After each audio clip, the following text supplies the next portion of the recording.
Hello, my brother, my sister. God bless you. You're welcome in Lovers God of International Ministry, Holland. And today we are going to study Matthew chapter 11. And we will see wonderful things in this chapter. So today we study Gospel of Matthew chapter 11. God bless you, brother, sister. This chapter speaks deeply to believers who struggle with doubt, rejection, fearness, and unanswered questions. So this chapter is we see about the John the Baptist. We will see many things here. We see John the Baptism is prison, the city is rejecting Jesus, and finally Jesus inviting weary to find rest in Him. So who are worry people is calling them to have rest in Him. So this is we'll see in this chapter. The central message of this chapter is faith may be tested, but Jesus remains the truth and the rest for our souls. This is our core message in this chapter. Amen. God bless you. This is the main lesson we will see in this chapter. So we see faith may be tested. So that is God's decision. He can test anybody. As He tested, we see Abraham, He tested Abraham. He tested Job, He tested apostles. He can test everybody. He is authority. He is living God, and He is going to give us eternal life, a very big reward. So He must test us. Even Jesus was tested, we see. Before He started His ministry, He was also tested and tempted by Satan. So this is the pattern of God. God was so like this. That is a very good pattern actually. So we see John the Baptist question. When Jesus is tested, we see Matthew 11, 3 to 6, we will see, are you the coming one, or do we look for another? This is the question of John the Baptist. He put a question before Jesus Christ, that are you coming one, or we do look for another? Blessed is he who is not offended because of me. That Jesus was answers, and Jesus asked His disciples, go and tell the John that blinds can see, blinds are seeing, and the lambs are walking, and lepers are healed, and you see the dead are raised again, and I am giving them the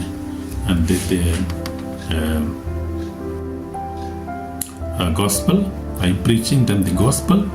So I am giving them the joyful good news. So Jesus told the disciples of John who questioned, who made such question. And we see John was in prison. He was confused. He got confused when he was in trouble. So we also sometimes get confused when we face any problem, persecution, opposition, problem in our business, in our marriage, in our family. So we also get sometimes offended. Sometimes we get confused, unbelief. Unbelief come in our life. Fear, we face unbelief. So this was the case of John here. We see, but Jesus Christ gave him a real and polite answer, and that was the true answer of his question. And Jesus never rejected him, never blamed him, because we see John in the beginning of Jesus' ministry. When Jesus started his ministry, he was baptized by John the Baptist. He gave him the baptism, and even he was telling the people that this is the right man, this is Messiah. He will baptize you with the Holy Spirit and with the fire. And he was saying that this is Messiah, this is Son of God. We see it even in John, in Matthew we see those he was preaching and were teaching and telling his disciples and other people that this is the right man. I am not Messiah, he is Messiah. But we see it just few chapters after, in chapter 11, we see when he was confused, when he was arrested by the king of that time, so he was confused. But Jesus never minded that thing, but he was happy because he know the situation of John the Baptist. So he was not annoyed. We see. So Jesus testified about John faithfulness in honored. Jesus said, Jesus honored John publicly.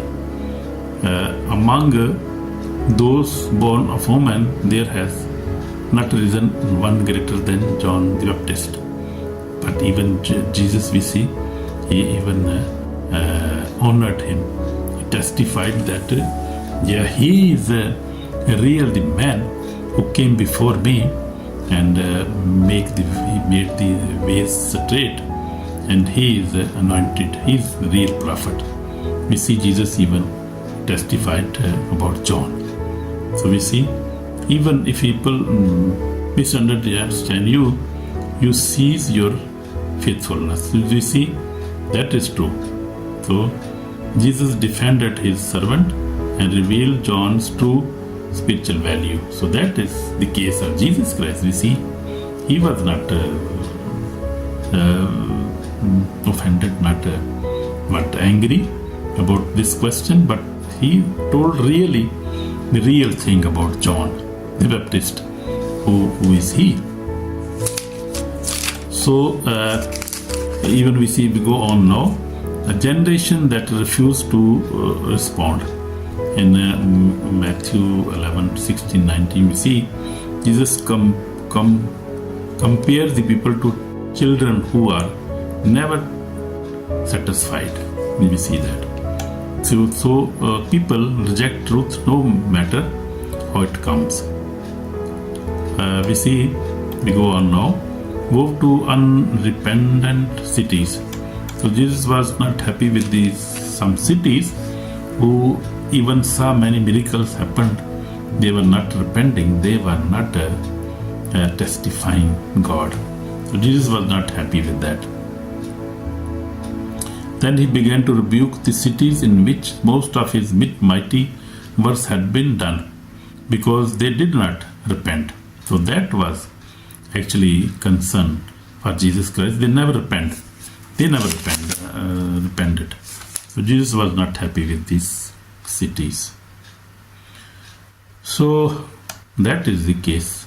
Today we see also many people never repent. They hear the word of God from social media, from churches, go also see they, but never repent that. So that is not good.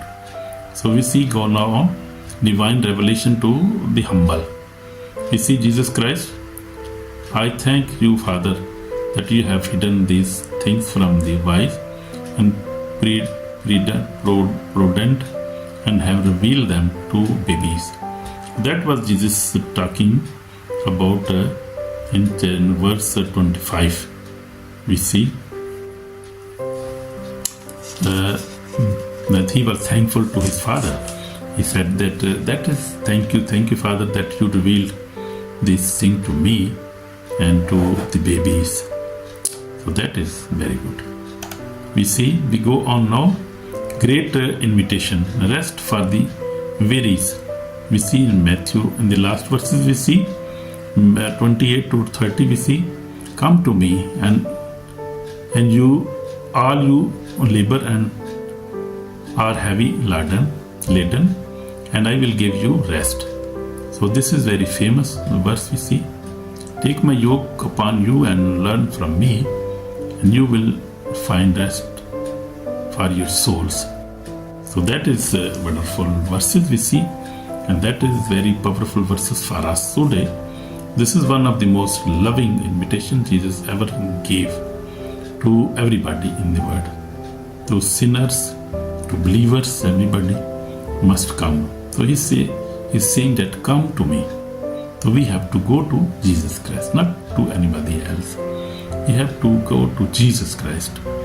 All who labor and are heavily laden, and I will give you rest. So only Jesus Christ can give us rest. We see that.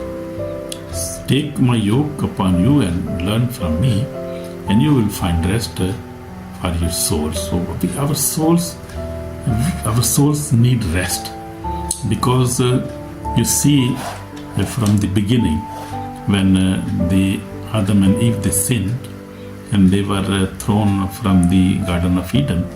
From that time, the man is hungry. Man is, we see, not in rest. Their souls, they're finding rest. They are troubled, and many enemies trouble them, mankind. I'm talking about the soul. So man is thirsty. Man is looking for the peace. Their souls are looking for the peace. So they're hungry. They are restless because of the problems in the world. We see problem of sin, problem of devil, who is making problem for them, for the souls. So these souls need rest. This rest is only in the Lord Jesus Christ.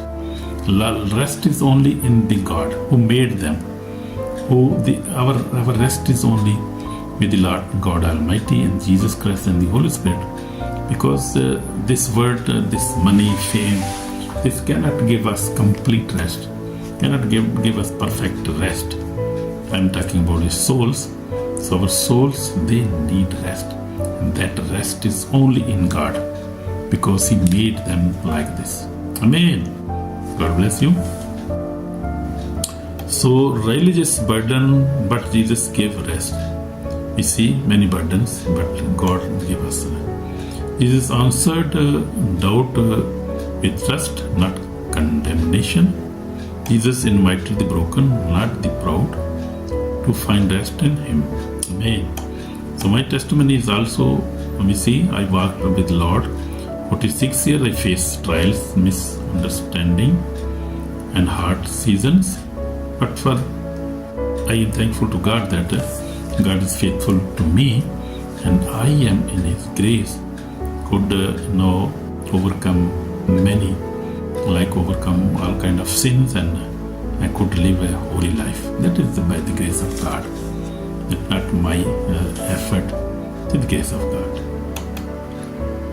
So we see in spiritual reality, enemy is not happy when believers remain faithful during trials. Doubt, offense, and weariness are tools he uses, but Jesus offers victory and rest. That victory is only in Jesus Christ's name. Amen. Because many verses supported our victory, and Jesus said in Luke 19:10, 10:19, we see Jesus has given us authority over serpent and all kind of such things. So Jesus has given us authority. That authority is with us. Amen. God bless you. So we are victorious in Lord Jesus. We will really live with Him.